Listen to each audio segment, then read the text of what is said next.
بسم اللہ الرحمن الرحیم۔ جہاد کا مقصد اعلاء کلمت اللہ ہے، یعنی انسانی معاشرے کو ربانی ہدایات کے تابع بنانا تاکہ معاشرتی حقوق اور انصاف کا بول بالا ہو سکے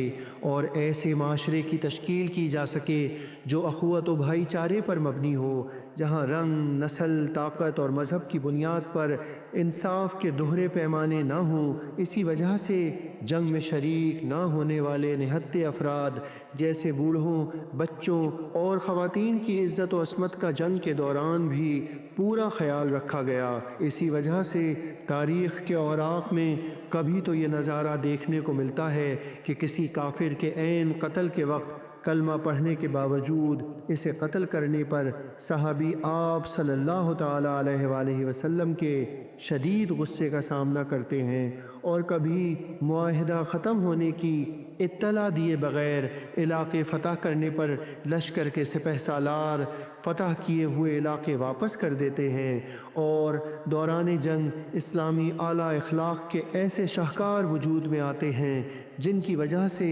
جنگ کے بغیر فتح نصیب ہوئی۔ آج ہم دوسری قوموں کے جنگ کے تصور اور آداب جنگ کو تاریخی تناظر میں دیکھیں تو ہمیں خون ریزی اور قتل و غارت گری کے ایسے دلدوز مناظر نظر آتے ہیں جس سے انسانیت کی تاریخ لہو لہو ہے، اور جس کا تسلسل ہمارے ارد گرد نہتے معصوم بچوں، عورتوں اور بوڑھوں کے قتل عام کی صورت میں نظر آتا ہے۔